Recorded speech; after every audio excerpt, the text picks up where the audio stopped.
My house always smells like cinnamon on Thursdays. It's a tradition of mine and Raymond's. On this day, I bake apple pie from his mother's recipe. Well, I used to bake it. Raymond's been gone 5 years, but Thursdays are still Thursdays. Certain rituals keep me from going crazy with loneliness. I stand at the kitchen window and look out at my garden. Spring always comes earlier in Sunbury than in neighboring towns. They say because of its special location in the valley. The daffodils are in full bloom and the tulips have budded.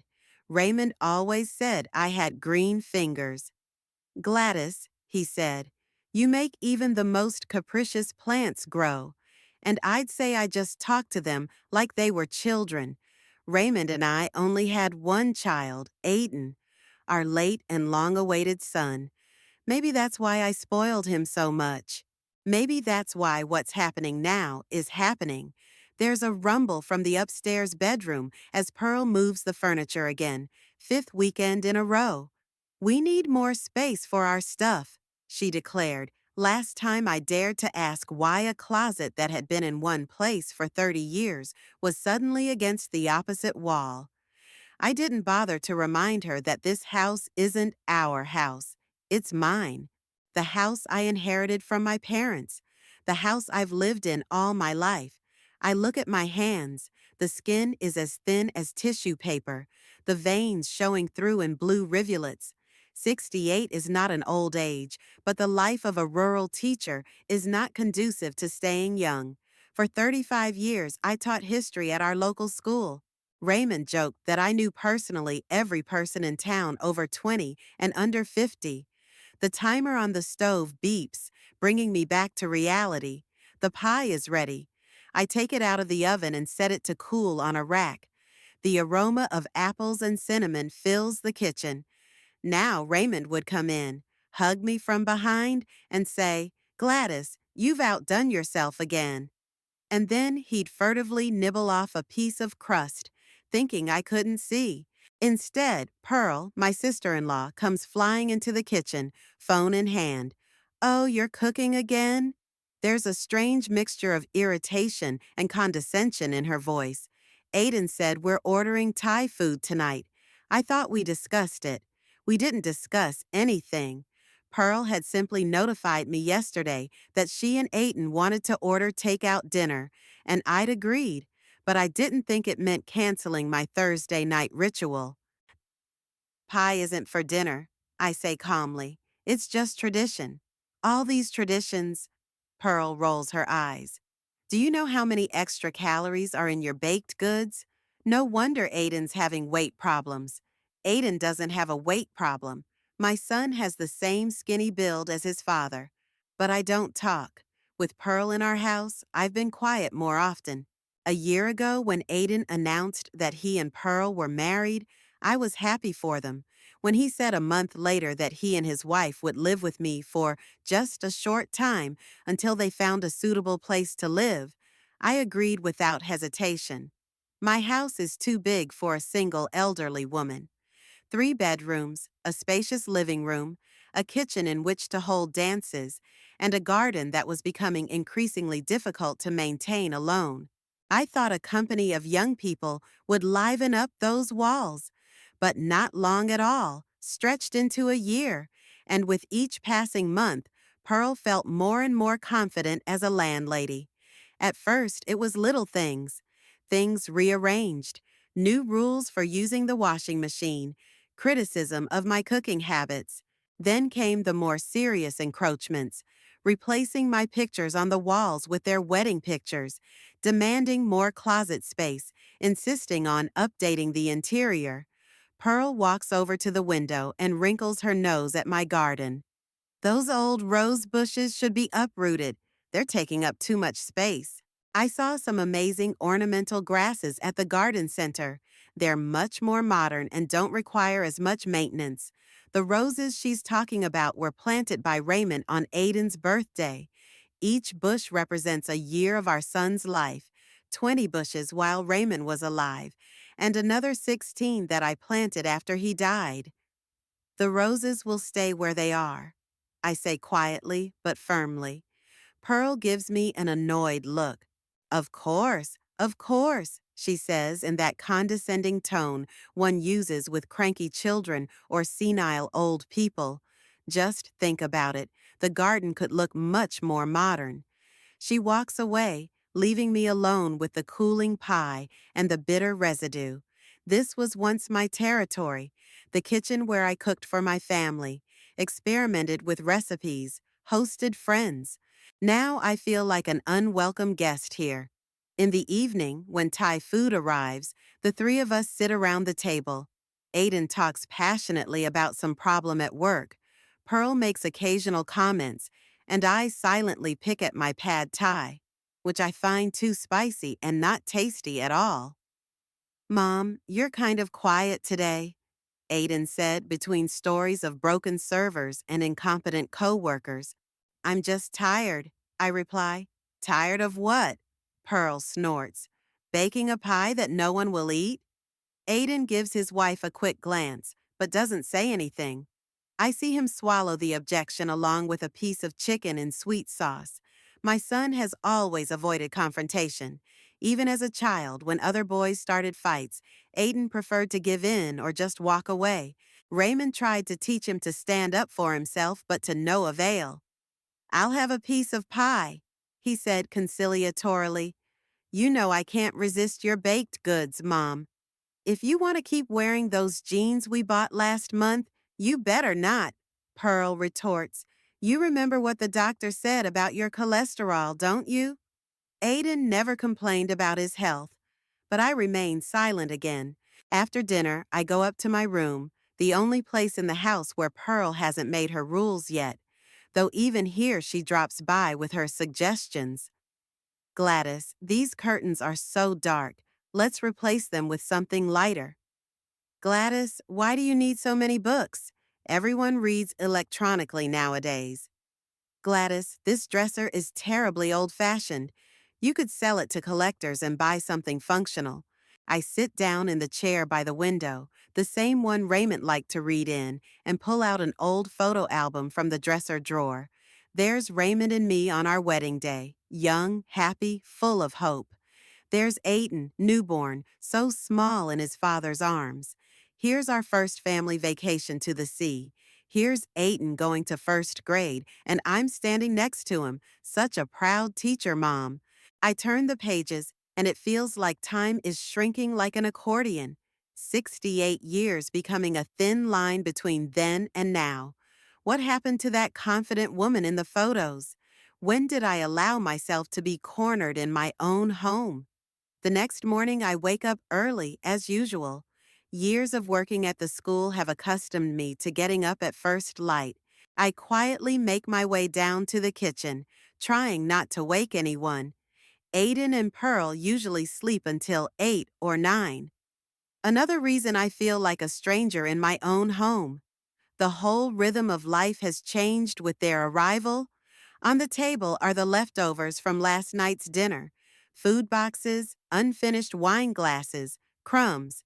Pearl thinks it's more logical to clean up in the morning than at night. I start tidying up, habitually ignoring the irritation. By the time Aiden comes down to the kitchen, I've already cleaned up, brewed fresh coffee, and made toast. Good morning, Mom. He kisses my cheek and takes the mug of coffee. You're early. As usual, I reply. Aiden, we need to talk. He tenses up. My son always senses the approach of an unpleasant conversation. About what? About you living here. I think it's time we set some ground rules or deadlines. Aiden's looking away. Mom, we talked about this. We've been looking for a place to live, but nothing's come up yet, and with the prices being what they are right now. I understand, but I can't take any more disrespect for my space and my stuff. What are you talking about? The way Pearl runs my house, the way she talks to me, the way you let her do it. Aiden sets the mug on the table and rubs his face with his palms, a gesture he learned from his father. Raymond always did that when he was annoyed or embarrassed. Mom, she's just very active, and she has her own way of looking at things. You know how women like to organize things. I'm a woman, Aiden, and this is my home. It's our home now, he says with pressure. We're a family. Family doesn't mean throwing other people's stuff out without asking or criticizing every action. Aiden sighs. I'll talk to her, okay? It's just, you could be a little more flexible, too. Pearl says you're resistant to any change. I look at my son and I don't recognize him. Where's the boy who always took my side? Who said I was the smartest and kindest mom in the world? Who swore he'd never let me get hurt? I'm not against change, Aiden. I'm against disrespect. You're overreacting, Mom. Pearl just wants everyone to be comfortable. Everyone? Or just the two of you? Before he can answer, Pearl enters the kitchen, flawless even in her sleep, in a silk robe and perfectly styled. She smiles at Aiden but barely gives me a nod. Good morning, darling. Oh, coffee's ready, great. She takes the cup and wrinkles her nose after the first sip. Gladys, this coffee is too strong. I told you Aiden can't have coffee that strong with his blood pressure. Aiden's never had a problem with his blood pressure, but my son is silent again, and I see him set his cup aside, as if the coffee could really hurt him. I'll brew another, Pearl says, and pours the whole pot into the sink without asking if I want another cup. I clench my fists under the table. This is my kitchen, my coffee, my son. But somehow this woman who came into our lives only a year ago has set her own rules and made us play by them. By the way, Gladys, Pearl continued, pouring a new batch of coffee into the coffee maker, I think we need to discuss a schedule for using the washing machine. I don't think it's logical to run it for a few things like you do. It's a waste of water and electricity.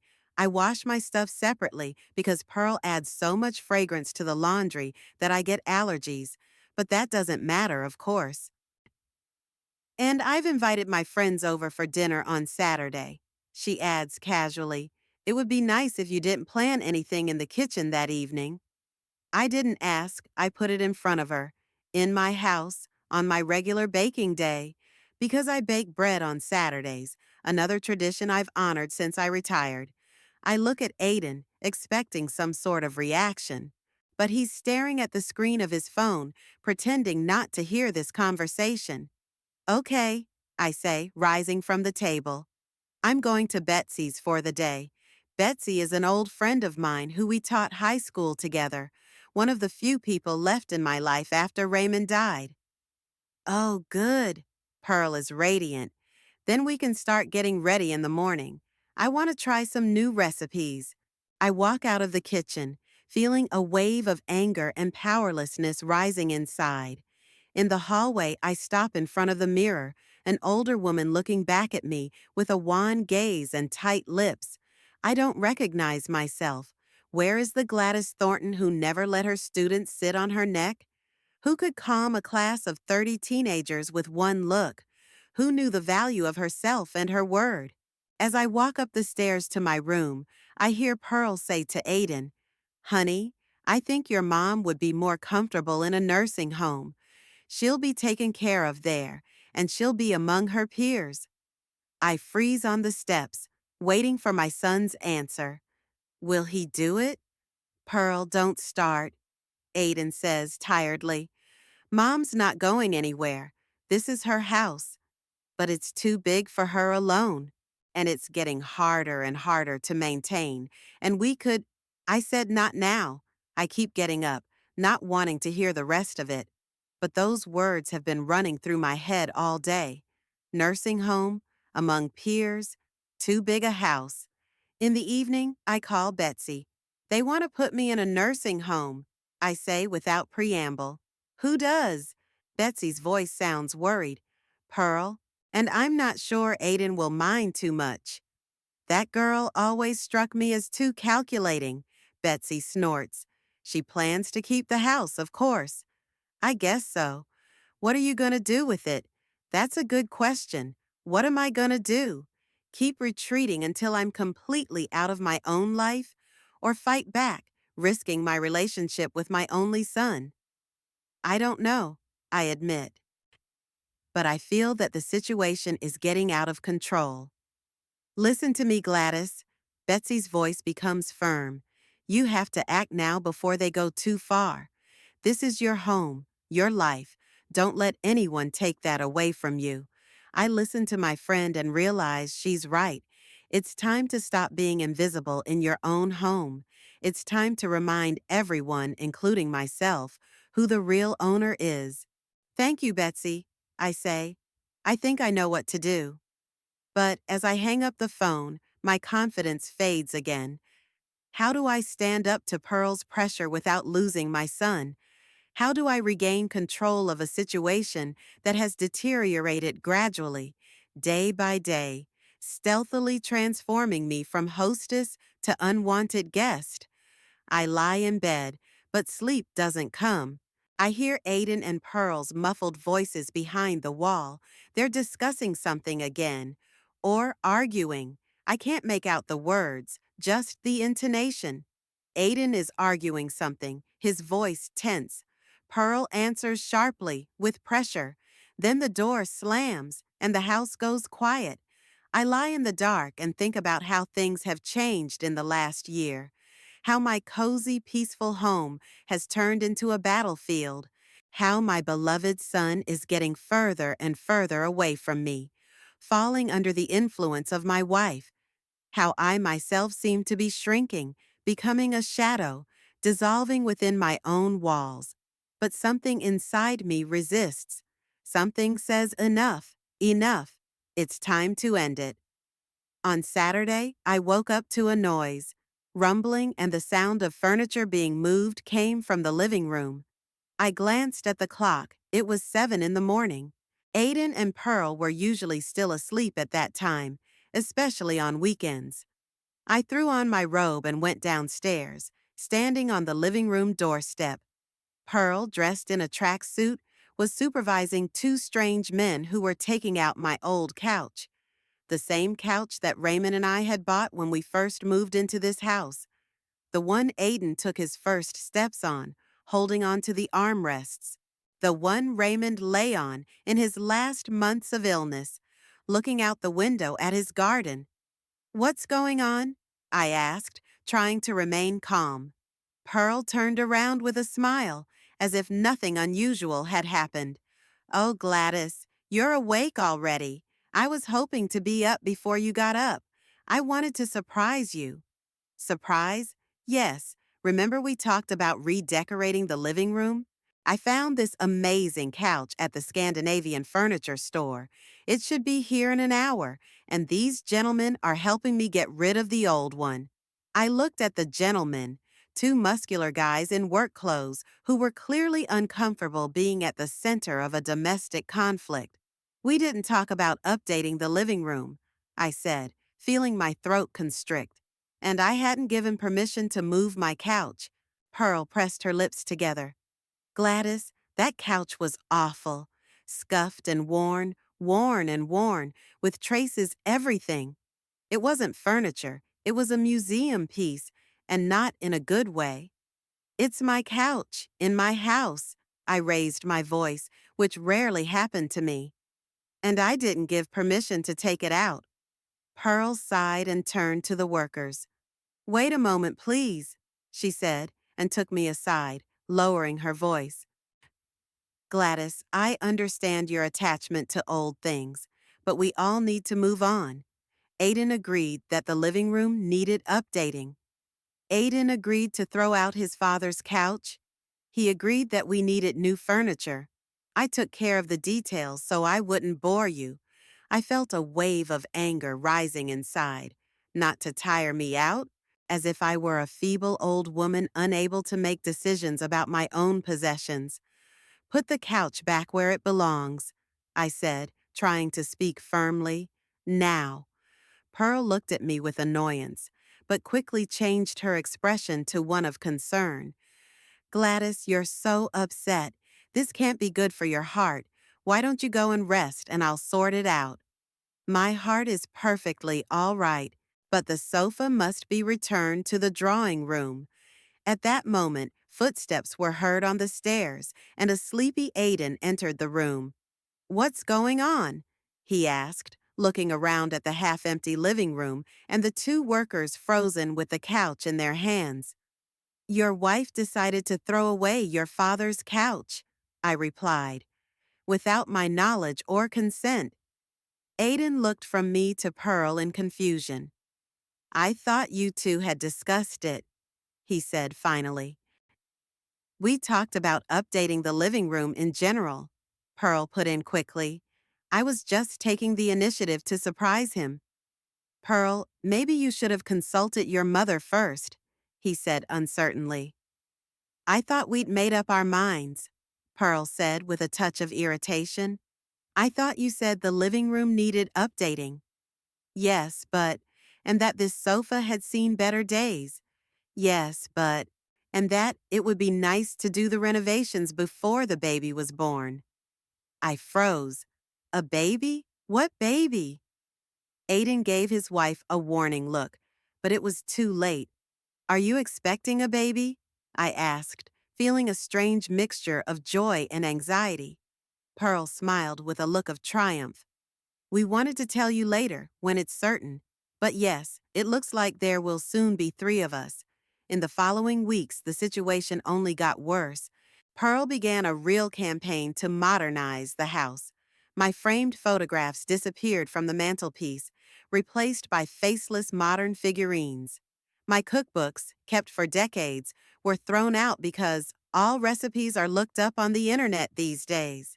My favorite mug, donated by students, accidentally broke. Every time I tried to talk to Aiden, he either avoided the conversation or sided with his wife. "Mom, you have to understand that the house needs updating," he'd say, "especially if we're having a baby." "It's my house, Aiden," I reminded him, "and I'm not against reasonable changes. I'm against my stuff being thrown out without my consent." "Pearl just wants what's best," he sighed. "She's very energetic and a little impatient." Energetic? Impatient? Those words didn't even come close to describing what Pearl was doing. She methodically erased the traces of my presence in her own home, replacing everything to her liking. Pearl's friends became frequent visitors to the house. They came unannounced, laughing loudly, taking up the entire living room and kitchen. I felt like an extra in my own home, locking myself in my room to avoid their company. "Gladys, you could join us," Pearl said with a fake smile as I passed the living room, where another party was buzzing. "We'd be interested in hearing stories from your era, from my era, like I was a museum piece instead of a living person." "Thank you, but I'd rather read," I replied, going up to my room. Every day something changed. Furniture rearranged, new curtains, new cushions on the couch. My flowers on the windowsills were replaced by some fancy succulents. My books disappeared from the shelves, giving way to designer knickknacks. Even my garden didn't escape change. A few of my favorite rose bushes were uprooted and replaced with some modern ornamental grasses. When I discovered that my roses were gone, I couldn't stand it. "How could you?" I asked Pearl, feeling my voice tremble. "Those roses had been planted by Raymond on Aiden's birthday. They were old and sickly." Pearl shrugged. "Modern landscaping requires a more structured approach. Besides, these herbs are much easier to care for." "You had no right to touch my garden." "Our garden, Gladys. We live here too, remember?"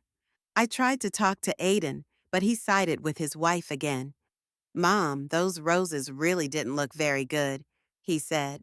"And Pearl says the new plants are safer for the baby, less thorns and all." "What baby?" I asked sharply. "Have you been to the doctor? Any confirmation?" Aiden averted his eyes. "We have an appointment for next week," he said. But all the tests came back positive. I looked at my son and didn't recognize him. Where had the sensitive, caring boy I'd raised gone? The one who cried when his father cut wilted roses because they hurt too, Mom.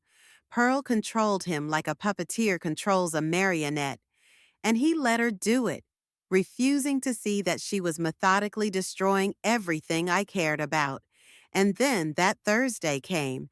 I had baked an apple pie, as usual, my unbroken tradition, my way of staying connected to Raymond. The pie cooled on the table, filling the kitchen with the scent of cinnamon and apples. I set the table for dinner, a simple chicken and vegetable casserole, a recipe Aiden had loved since he was a kid. When I heard the front door slam, I smiled. My son was back earlier than usual. Maybe tonight we'd finally have a heart-to-heart talk. But Pearl came into the kitchen, laden with bags from the supermarket. "Oh, you're cooking," she said, setting the bags on the table. "But I already bought groceries for dinner. I'm going to make quinoa with vegetables and tofu." "I already made a casserole," I said. "Aiden's favorite." Pearl walked over to the oven and looked inside. "This?" she grimaced. "Gladys, there's so much fat and carbohydrates in this dish. You could have a heart attack just looking at it." "It's healthy," I countered. "Fresh vegetables, lean meats, and a ton of cheese on top," Pearl interrupted. "Look, I appreciate your efforts, but Aiden and I are trying to eat more consciously." She opened the oven and pulled out my casserole. I watched in horror as she headed for the trash can. "What are you doing?" I exclaimed. "Something I should have done a long time ago," Pearl replied. "Getting rid of junk food." And she dumped the entire casserole into the trash can. Then she turned to me with a slight smile. "This is not food for modern people, Gladys. Time to move on." I stood, stunned, unable to believe what was happening. She had thrown away the food I had spent hours preparing, food that her husband, my son, loved. She didn't just throw away a casserole. She threw away a part of me, a part of our family history. And she laughed, not openly, not gloatingly, but with that slight smile of superiority that was worse than any laugh. That was the last straw. At night, I couldn't sleep. The scene in the kitchen was before my eyes. Pearl throwing away my casserole with a slight smile. It was more than just a ruined dinner. It was a public humiliation, a demonstration of power, a declaration of, "I'm the boss." Toward morning, I made a decision. No more tolerance, no more backing down, no more letting this woman destroy my life and my home. After Aiden left for work and Pearl left for another meeting with her friends, I pulled out my phone book. I scrolled down to the letter N and found the number I wanted. Norman Page, attorney at law. Raymond and I had gone to him when we made our wills. An elderly but very competent lawyer with a reputation for not wasting time with unnecessary talk. "Minus Mr. Page's office," a woman's voice answered. "Hello, this is Gladys Thornton. I need to consult with Mr. Page about a real estate matter." "Just a moment, Mrs. Thornton," said the secretary. "I'll check his schedule." After a few seconds, she returned to the telephone. "Mr. Page can see you today at 2 o'clock. Would that be all right?" "Yes, thank you," I answered and wrote down the appointment time. At 2 o'clock, I was sitting in the reception area of Norman Page's office. The small room with cream-colored walls and old-fashioned furniture reminded me of a time when professionalism was valued above fashionable trends. The receptionist, a woman about my age with neat gray hair, offered me tea, which I gratefully accepted.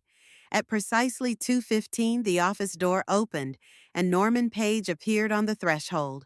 He had not changed much in the years we had not seen each other. The same shrewd eyes behind his fine glasses, the same neat haircut with a side parting, the same impeccable suit. "Mrs. Thornton," he bowed slightly, "please come in." I went into the office and sat down in the chair he offered. Norman took a seat at the desk and put a notebook in front of him. "So, what can I do for you?" I took a deep breath and began to recount the situation. About how Aiden and Pearl had moved in with me temporarily. about how Pearl had gradually started to take over my house, about how things were changed, memorabilia was thrown out, furniture was rearranged, and finally about yesterday's casserole incident. Norman listened attentively, occasionally making notes in his notebook. His face remained impassive, but at one point I noticed him frown slightly. "Mrs. Thornton," he said when I had finished, "am I to understand that your house is entirely yours? There are no co-owners?" "Yes, the house is registered to me. Raymond insisted on it when we made the will." "And your son and daughter-in-law don't pay your rent? Don't contribute to the utilities?" "Raymond, no. The original intention was for them to stay with me for a short time, so we didn't discuss financial matters." Norman nodded and made another note. "In that case, from a legal point of view, the situation is quite simple. Your house is your property, and you have every right to decide who lives in it. You can ask your son and his wife to move out at any time." "Even if she's, pregnant?" Norman adjusted his glasses. "Pregnancy gives you no special legal rights over someone else's property. Of course, morally, the situation is more complicated, but the law is on your side." I nodded, feeling a strange mixture of relief and anxiety. "What do I have to do?" "You can serve them with a formal eviction notice," Norman answered. Norman replied, "Usually they have 30 days to vacate the premises. I can prepare all the necessary paperwork." "What if they refuse to move out?" "Then we'll go to court, but frankly, they have no legal grounds to stay in your house against your will." I've been thinking, the idea of taking legal action against my own son seemed nightmarish. But the alternative of continuing to live in humiliation, watching Pearl methodically destroy everything I held dear, was worse. "There is another option," Norman said, noticing my hesitation. "You could sell the house." "Sell it?" I was stunned. "But it's my house. It's where all my memories are." "Which are already being methodically destroyed, as you said," Norman reminded me gently. "Think of it this way. If you sell the house, you'll get a considerable amount of money. You can buy a small apartment, fully furnished to your liking. And most importantly, you will no longer be dependent on the whims of your daughter-in-law." I was silent, thinking over his words. The thought of selling the house where I had spent my whole life seemed sacrilegious. But at the same time, hadn't Pearl done everything she could to erase my presence from it? Wasn't the house changing before my eyes into something foreign and unfamiliar? "Yeah, think about it," I said finally. "Of course," Norman nodded. "Decisions like this don't happen overnight. But if you decide to proceed, let me know. I'll prepare all the necessary documents." When I got home, I found Pearl in the living room. She was sitting on the couch, the same couch we'd saved from the dumping, and flipping through an interior design magazine. When she saw me, she looked up. "Oh, Gladys, you're back," she said without much enthusiasm. "I thought I'd invite the designer over to discuss the renovation of the living room. Would you mind if he came tomorrow?" I gave her a long look. This woman wasn't even asking my permission. She was just putting me on the spot. In my own house. "I'm against it," I said firmly. "No designers, no renovations." Pearl sighed with a look of martyrdom. "Gladys, we've been over this. The house needs updating. Aiden agrees with me." "Aiden can agree with anything," I replied. "But I own the house. I make the decisions." Pearl closed the magazine and looked at me with ill-concealed irritation. "Look, I know it's hard for you to accept change. It's normal at your age. But Aiden and I live here too. And we're having a baby. We need a space that's comfortable and safe."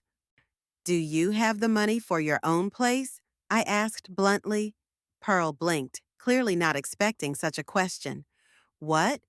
"I'm asking if you and Aiden have the money to buy or rent your own place." "We're working on it," she answered evasively.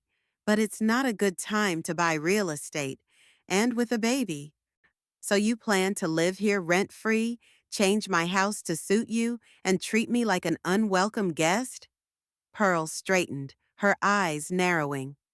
I don't know what you're getting at, Gladys. We're a family. Families live together, help each other. Or do you want to throw us out on the street? I want respect, I said quietly. Respect for my home, for my things, for my feelings, which I haven't seen since you stepped through the door. Pearl opened her mouth to reply, but at that moment the front door slammed and Aiden entered the house. He looked tired and wary, as if he expected another conflict. "Hello, everyone," he said, trying to sound cheerful. "What's new?"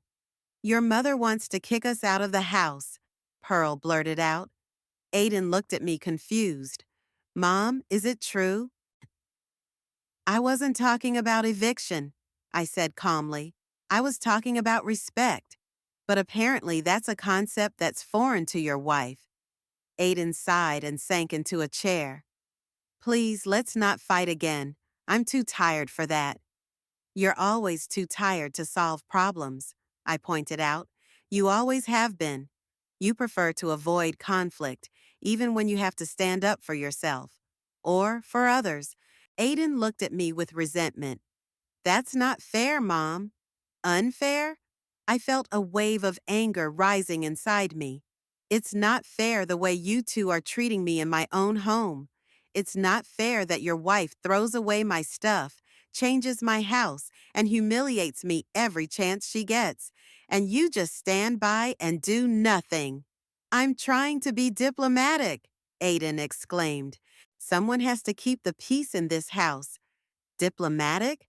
I grinned bitterly. "You're a coward, Aiden. Always have been and always will be. Your father tried to teach you to stand up for yourself, but you never did." Aiden turned pale. "Don't you dare bring Dad into this," he said quietly. "Why not?" I asked. "He wouldn't approve of what was happening now. He would never let anyone treat me like this." Pearl got up from the couch and walked over to Aiden, putting her hand on his shoulder.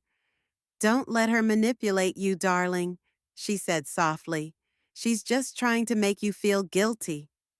I watched the scene and realized that no matter what I said, they were already against me. Aiden will never take my side. He's too weak, too dependent on his wife. And Pearl would never change. She'd just keep doing what she'd been doing all along, gradually pushing me out of my life. In that moment, I made my final decision. It was time to act. The next day, I met with Norman Page again. "I want to sell the house," I said without preamble as soon as I sat down in the chair in his office. Norman nodded, showing no surprise. "Are you sure?" "Yes, but I want to do it quickly and quietly, without letting my son know until the last moment." "That's possible," Norman said, "but you'll have to leave the house with them." "I know, and I'm ready for that." Norman took out a notebook and began to make notes. "Do you have a place in mind for yourself?" "Not yet, but I have some savings, and I can stay with a friend for a while I look for an apartment." "That's good. In that case, we can proceed as follows. I'll find a buyer, we'll finalize the paperwork, and then you'll serve your son and his wife with an eviction notice. 30 days is standard in these cases. And if they refuse to move out, then we'll go to court. But as I said, they have no legal grounds to remain in the house against the new owner's wishes." I nodded, feeling strangely calm. The decision had been made, and now there was only action to be taken. "One more thing," Norman said. "The money from the sale of the house, where do you want it to go?" "Into my personal account," I answered without hesitation. "In my name only." "I understand. I will prepare all the necessary documents and contact you in the next few days." For the next 2 weeks, I lived a double life. By day, I was the usual Gladys Thornton, tolerating my daughter-in-law's antics and avoiding conflict with my son. In between, I met with Norman, signed papers, looked at pictures of apartments I could rent or buy. Norman found a buyer surprisingly quickly, a young couple who were willing to pay more than the asking price just to move in. They signed all the documents, paid the deposit, and agreed to a condition. The current tenants must vacate the house within 30 days of receiving the notice. When everything was ready, Norman handed me an envelope with an official eviction notice. "Are you sure you want to do this?" he asked. "It's not too late to change your mind." "I'm sure," I replied firmly. "It's the only way to regain control of my life." I went home that night feeling strangely light. The envelope in my bag seemed to give me strength. I knew I was making the right choice, even if it meant losing the home where my whole life had been spent. Pearl and Aiden were in the kitchen. She was cooking something. He was sitting at the table with a clipboard, the usual family scene. If it wasn't for one thing, it was my kitchen, my home, which they were slowly trying to take away from me. "Good evening," I said, entering the kitchen. Aiden looked up and nodded. "Hi, Mom. Where have you been?" "At Betsy's," I lied without hesitation. "We were discussing plans for the summer." Pearl didn't even turn around from the stove. "I'm making chicken and vegetables," she said. "I hope you don't mind, Gladys. I know you usually bake a pie on Thursdays, but it's Aiden and I's anniversary, a year since we first met." I could barely contain a chuckle. It was ironic, choosing this particular day for something I was about to do. "I don't mind," I said calmly, "but I need to talk to both of you."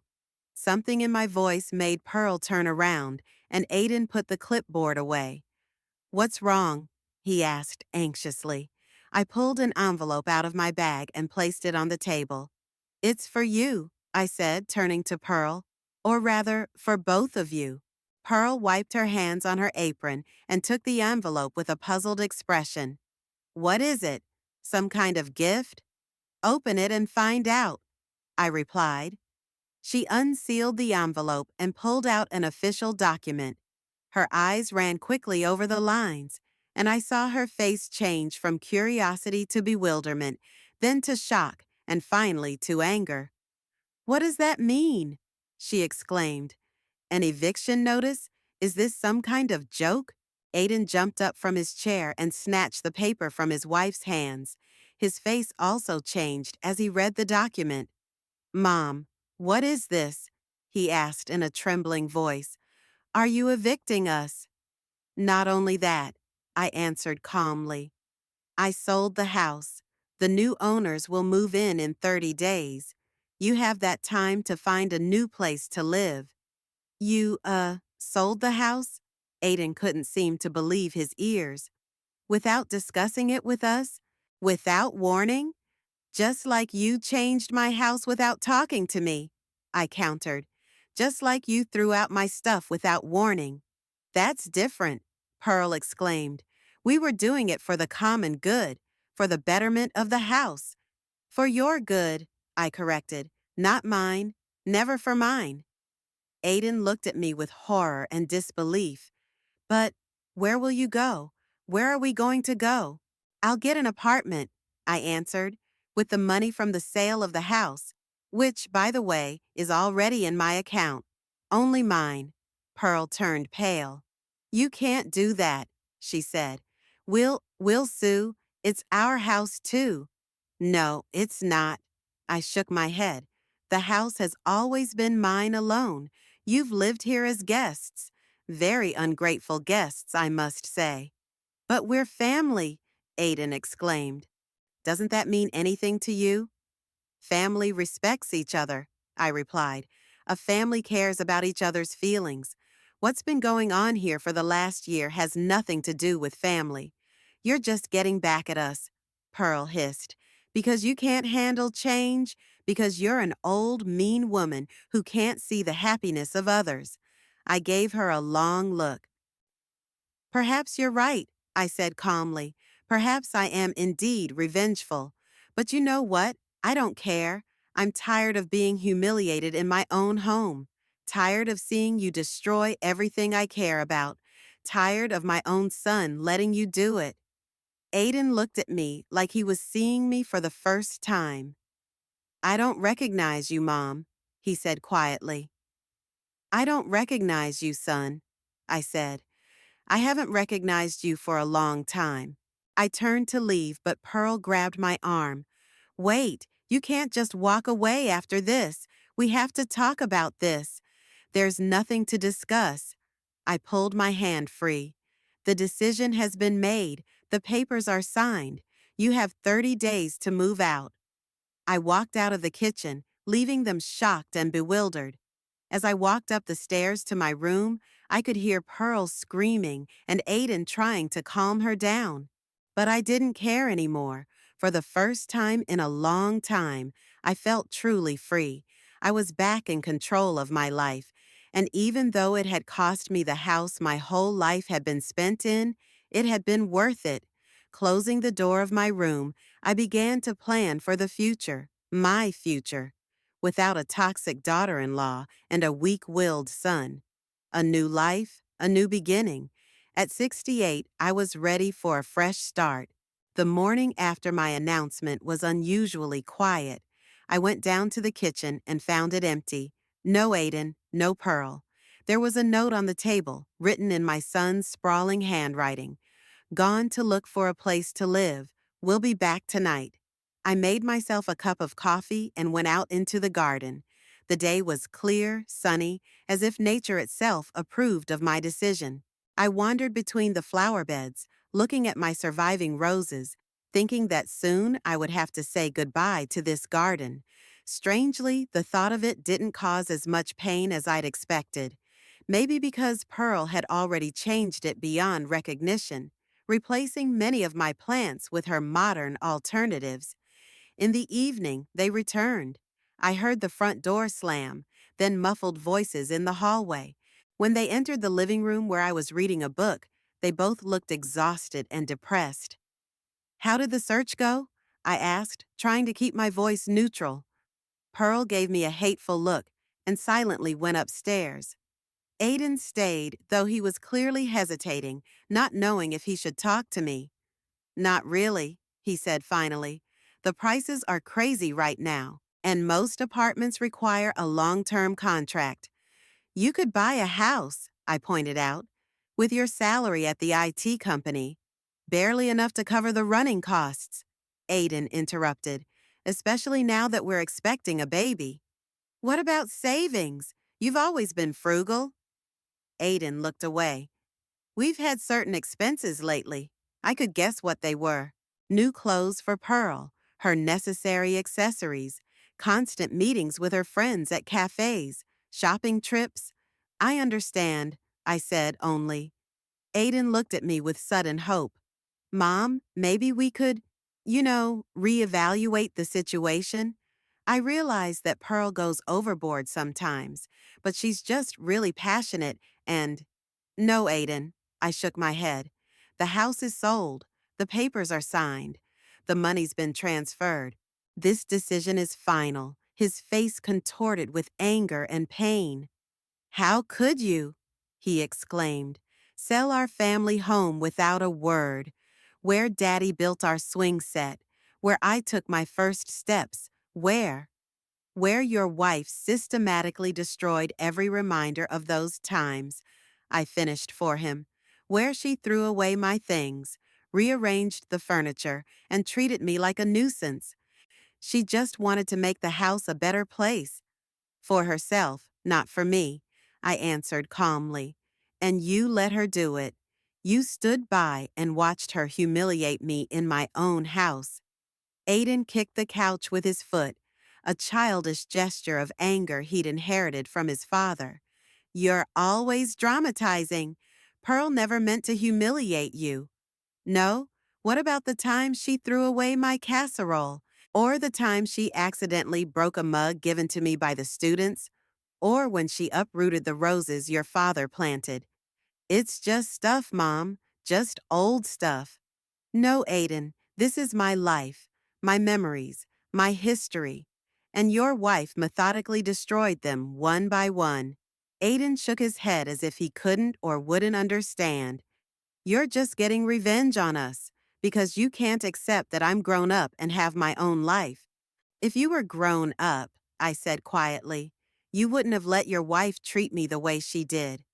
Aiden didn't have an answer. He just turned and walked out of the room, slamming the door like a resentful teenager.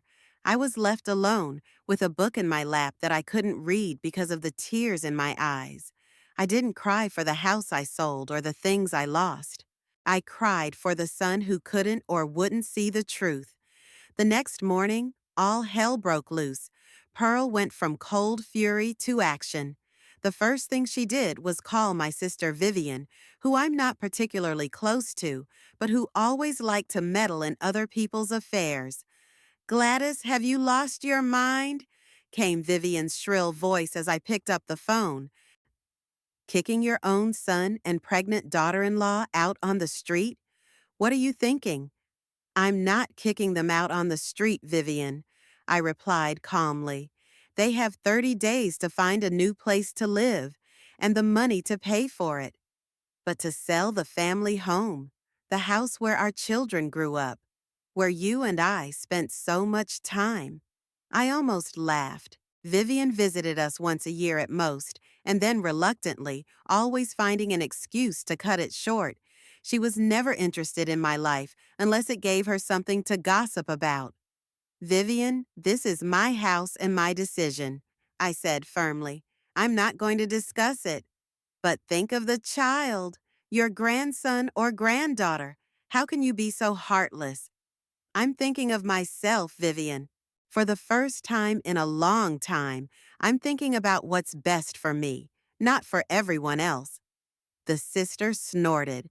"Selfish and cruel," she declared. "I never thought you were capable of such a thing. What would Raymond say?" It was a low blow, but I didn't give in. "Raymond always said that you should respect yourself and not let others get on your back," I said. "That's exactly what I'm doing." I hung up without waiting for an answer. Then came a call from Pearl's cousin, whom I'd only seen a couple times at family dinners. She accused me of ruining the life of a young family and endangering a future child. I listened to her tirade in silence and then just hung up. By evening, neighbors started showing up at my door. First came Mrs. Lawrence, an elderly lady who lived across the street. "Gladys, dear," she began when I invited her in, "I've heard a rumor. I hope it's not true." "What is it, Martha?" I asked, though I knew exactly what she was talking about. "Well, that you've sold the house and you're kicking Aiden and his lovely wife out. They're such a lovely couple, and I hear they're expecting a baby." "I sold the house, that's true," I confirmed. "And yes, they'll have to move out. But they have 30 days to find a new place to live, which is more than enough time." Martha shook her head, a look of utter disapproval on her face. "But why, Gladys? You've always been such a sensible woman, such a caring mother." "Sometimes you have to take care of yourself," I said. "And that's my own business, Martha. I'd rather not discuss it." "But people always say something," I interrupted. "And usually they don't know half the truth." Martha left disappointed and, I'm sure, ran off to share the new details with the other neighbors. In a small town like Sunbury, gossip spreads faster than wildfire. That evening, Pearl changed tactics. I was sitting in my room sorting through old photographs, deciding what to take with me to my new life and what to keep, when there was a knock at the door. "Come in," I said, expecting to see Aiden. But it was Pearl. She looked unusually modest. A simple blouse, jeans, minimal makeup, and the look on her face, almost remorseful. "Gladys," she began quietly, "can I talk to you?" I nodded, pointing to the chair across from me. Pearl sat down, hands folded in her lap like a schoolgirl. "I wanted to apologize," she said, looking me straight in the eye. "I realize that sometimes I've been too pushy and maybe not respectful enough of your feelings and your things." I stared at her in silence, waiting for her to continue. It was so unlike Pearl's usual behavior that I couldn't help but suspect a catch. I just really wanted the house to be a better place for all of us, she continued, especially for the baby. But I realize I acted too harshly and didn't take your opinion into account, and I'm really sorry. You are? I asked skeptically. Yes, Pearl lowered her eyes. I was selfish and didn't think about your feelings. Aiden is so upset about this whole situation. We both are. And I thought maybe we could start over, find a compromise. What kind of compromise, Pearl? The house is already sold. I know, but maybe you could, cancel the sale? Explain that it was a misunderstanding? I promise it will be different. We will consult with you on every decision, respect your space and your belongings. I'll even return the roses that I put away. I almost laughed out loud. The roses couldn't be returned. They had been uprooted and thrown away. Pearl, I said calmly, the sale of the house can't be undone. The papers have been signed, the money has been transferred, and the new owners are preparing to move in. It's a fait accompli. Pearl's face changed. The mask of remorse slipped away, and I saw real emotion: rage, anger, frustration, disappointment at the failed manipulation. You're doing this to spite us, she said, and her voice was no longer quiet and penitent. Because of some stupid casserole and a few old things, you're willing to destroy our family. Not because of casseroles or things, Pearl, I said. It's because of systematic disrespect. Because you tried to force me out of my own home. Because you treated me like a nuisance instead of a person with feelings and a history. You're just jealous, Pearl blurted out. Jealous that I'm young, that I've got my whole life ahead of me, that I'm going to have a baby. And you're just a lonely old woman who can't accept that her time has passed. I looked at her and I saw the same Pearl, selfish, manipulative, incapable of empathy. Not a trace of the remorseful woman who'd walked into my room a few minutes ago. If you're done, I said calmly, I'd like to get back to my business. Pearl jumped up from her chair, her face contorted with rage. You'll regret this, she promised. When you're all alone, with no family, no support, you'll realize what a mistake you've made. She ran out of the room, slamming the door so hard that the glass in the windows shook. I remained seated, feeling a strange mixture of emotions. On the one hand, the pain of realizing that my relationship with my son might be ruined forever. On the other, the relief that soon it would all be over. I will no longer live under the same roof with a man who so openly despises me. I won't face disrespect and manipulation every day. The next few days passed in a tense atmosphere. Aiden and Pearl hardly spoke to me, and I didn't try to start a conversation. They would leave early in the morning and return late at night, presumably in search of a new place to live. I went about my business, packing the things I wanted to take with me, meeting with Norman to finalize the last details of the sale, looking at apartment listings. One evening, when I returned from Betsy's, with whom I'd discussed the possibility of staying with her temporarily, I found Aiden in the living room. He was sitting alone in the semi-darkness with a bottle of whiskey, a habit he'd picked up from his father in hard times. Hi, Mom, he said when I walked in. His voice sounded tired and a little drunk. Hi, I said, turning on the light. Where's Pearl? At a friend's.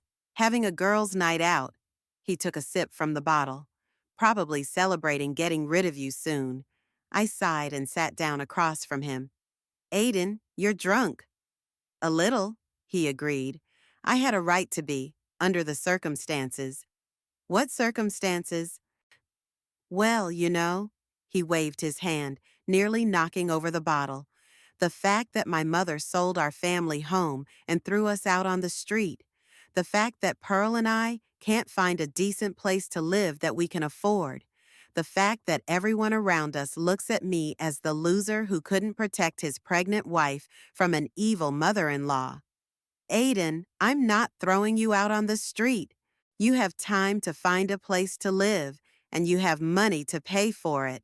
What money, Mom? He grinned bitterly. You think I make a lot of money? Or that we have savings? Pearl has certain standards of living, and we didn't expect to have to find our own place so soon. You've lived here for a year, I reminded her. It was supposed to be a temporary solution, remember? Aiden sighed and rubbed his face. I know, but then we thought, when Pearl got pregnant, we thought it made sense to stay here. The house is big. You've got plenty of spare rooms. And we could help you with the chores, and you could help us with the baby. It's a perfect solution for everyone. For everyone but me, I said quietly. You didn't even think to ask what I wanted. We thought you'd be glad, Aiden replied with genuine bewilderment, glad that the house would be filled with life again, with children's laughter, that you wouldn't be alone. I looked at my son and saw that he really didn't understand. He didn't see how Pearl methodically forced me out of my own home, how she humiliated me at every opportunity, how she planned to take full possession of the house and perhaps send me to a nursing home, as she had once suggested. Aiden, I said softly, I know you meant well, but you didn't see the full picture. Pearl didn't just want to update the house or make it more modern. She wanted to erase every trace of my presence, every reminder of our life before she came. That's not true, he objected, but without much conviction. Isn't it? Think of how many of my things she threw away or accidentally broke, how she remodeled rooms without asking my opinion, how she invited her friends over without considering my plans or comfort. Aiden was silent, looking at the floor. I could see that my words were achieving their purpose, but I also realized that he was too deeply under Pearl's influence to fully admit the truth. I just wanted you two to get along, he said finally, to be a family. I wanted that too, Aiden, but relationships are a two-way road, and Pearl had never taken a step toward me. Aiden looked up at me, and I saw pain and confusion in his eyes. What do I do, Mom? He asked, and in that moment he was that little boy again, the one who came to me for advice and comfort. Find a place for your family to live, I answered simply. Become a man who takes care of his wife and future child, and maybe one day learn to see people for who they are, not what you want them to be. He nodded, though I wasn't sure he fully understood my words. Aiden had always seen the world through rose-colored glasses, preferring to overlook the negative aspects of people and situations. That trait made him a good, kind person, but it also made him vulnerable to manipulators like Pearl. I love you, Mom, he said, and his voice trembled. No matter what. I love you too, son, I replied. I always have and I always will. But sometimes love means letting people go their own way, even if that way leads away from you. Aiden didn't answer anything. He just stood up, staggered a little, and went upstairs, leaving me alone in the living room. I sat in silence, looking at the family photos that still stood on the mantelpiece. Pearl hadn't had time to replace them all with her faceless statues. Raymond, young and smiling, holding the newborn Aiden in his arms. Aiden in his school uniform on his first day of school. The three of us on a picnic by the lake, happy and carefree. So many memories, so much life within these walls. And yet, I didn't feel the pain of leaving home that I expected, maybe because it was no longer the place I remembered and loved. Pearl had changed it beyond recognition, replacing familiar, cozy things with cold, trendy objects with no soul or history.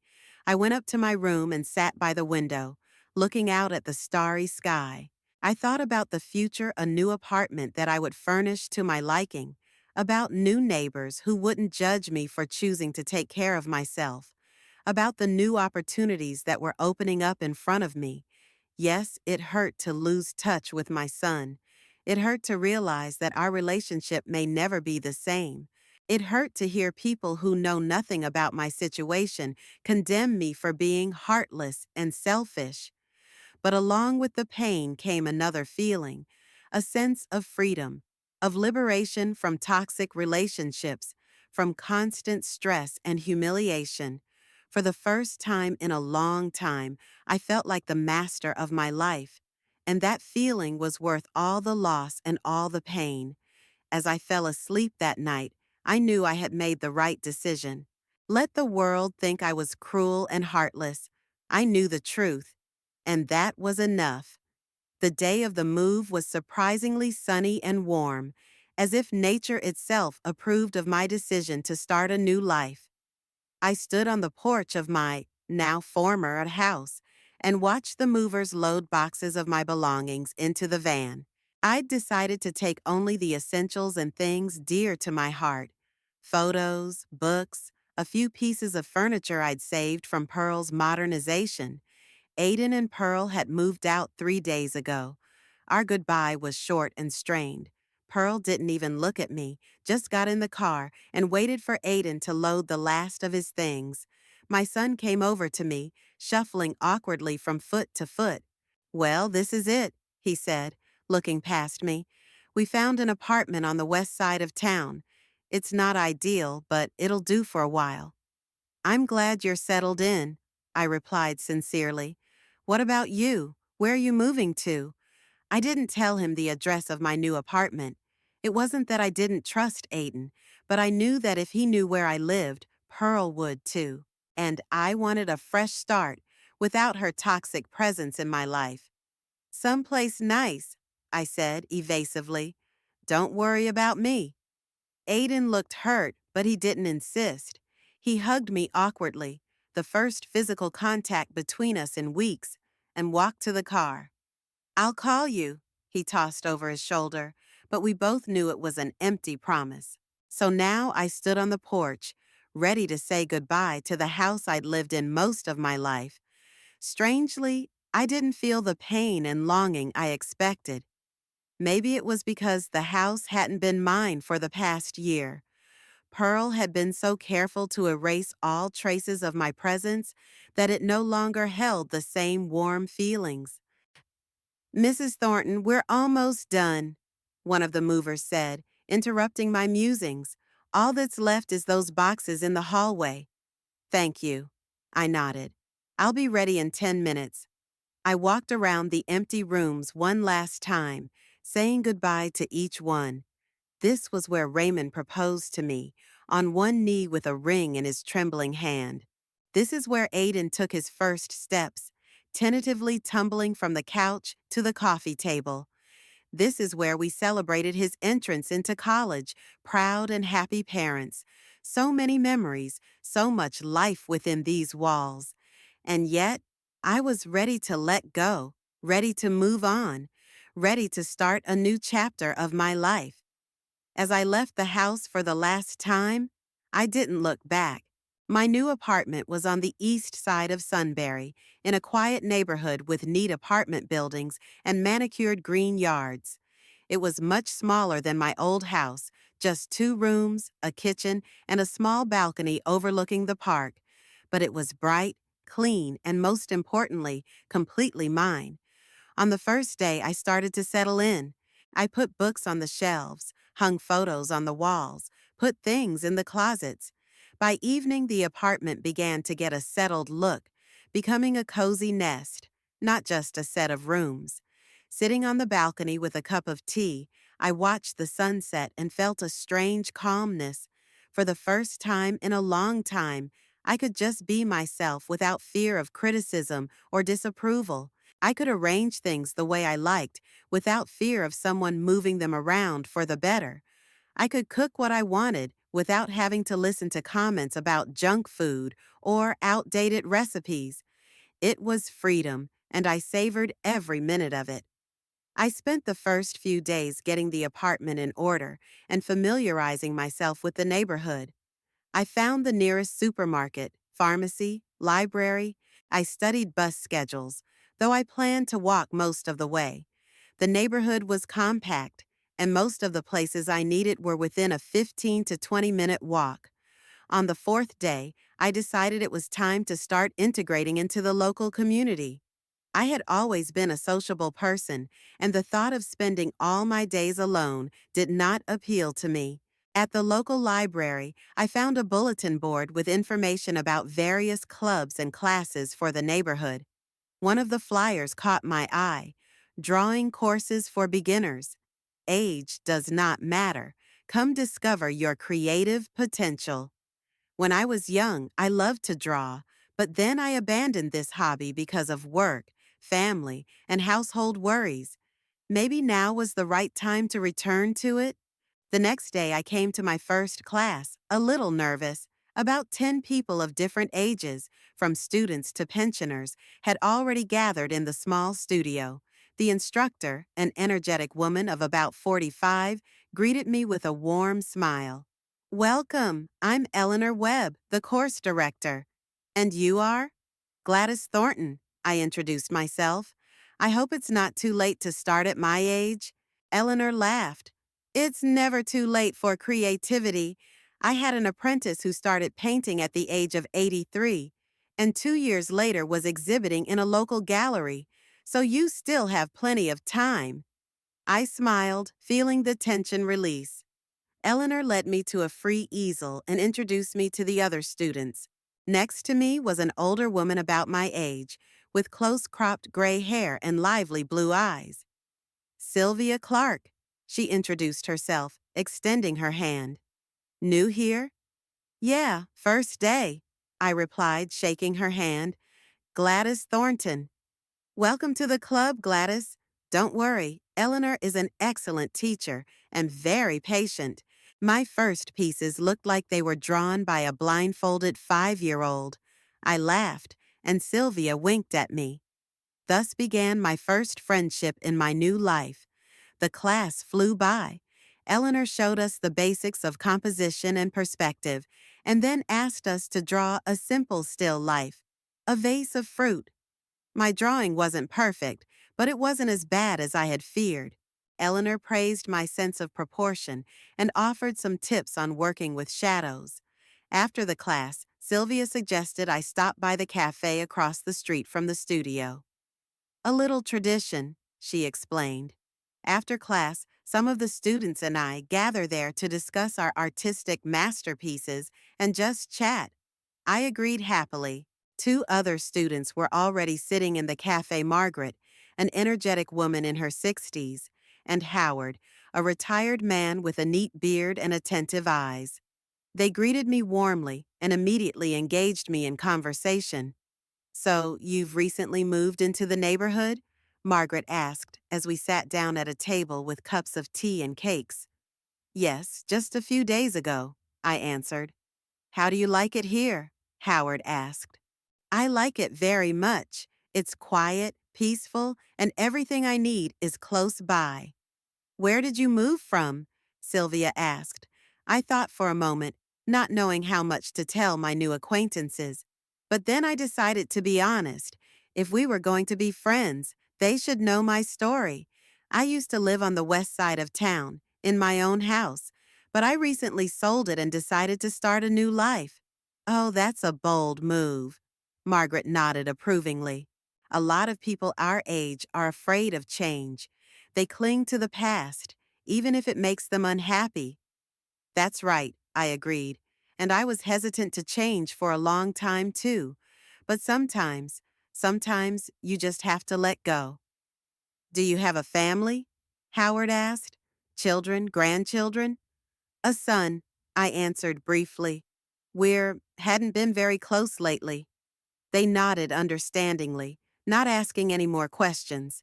One of the advantages of talking to people our age is that they understand that family relationships can be complicated, and they don't ask questions if you're not ready to talk about it. The conversation turned to other topics: local news, weekend plans, books we'd recently read. I felt so comfortable with these people, as if I had known them for years. No judgment, no ulterior motives, No attempts to manipulate or dominate, just a nice friendly interaction between adults who respect each other. As we were leaving, Sylvia suggested, "On Sunday, Margaret and I are going to the flea market downtown. Would you like to join us?" "I'd love to," I replied, and it was the truth. And so began my new life. Painting classes twice a week, meeting new friends, walks in the park, reading books on the balcony, peace and quiet, broken only at my will. 2 weeks after moving in, I received my first text from Aiden, a short, formal, "How are you settling in?" "We're doing well. Pearl is feeling fine." I replied in the same vein, not going into details about my new life.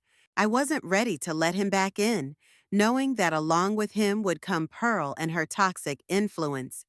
I learned from Betsy that Pearl was actively spreading rumors about me to mutual friends. I became the crazy mother-in-law who kicked her pregnant daughter-in-law out on the street because of senile crankiness. In her version of events, she was the perfect wife and daughter-in-law who tried her best to please her picky mother-in-law, but only met with criticism and rejection. "Don't worry," Betsy said, as she told me this over a cup of tea in my new apartment. "Most people who really know you don't believe those stories. They remember how patient and understanding you've always been."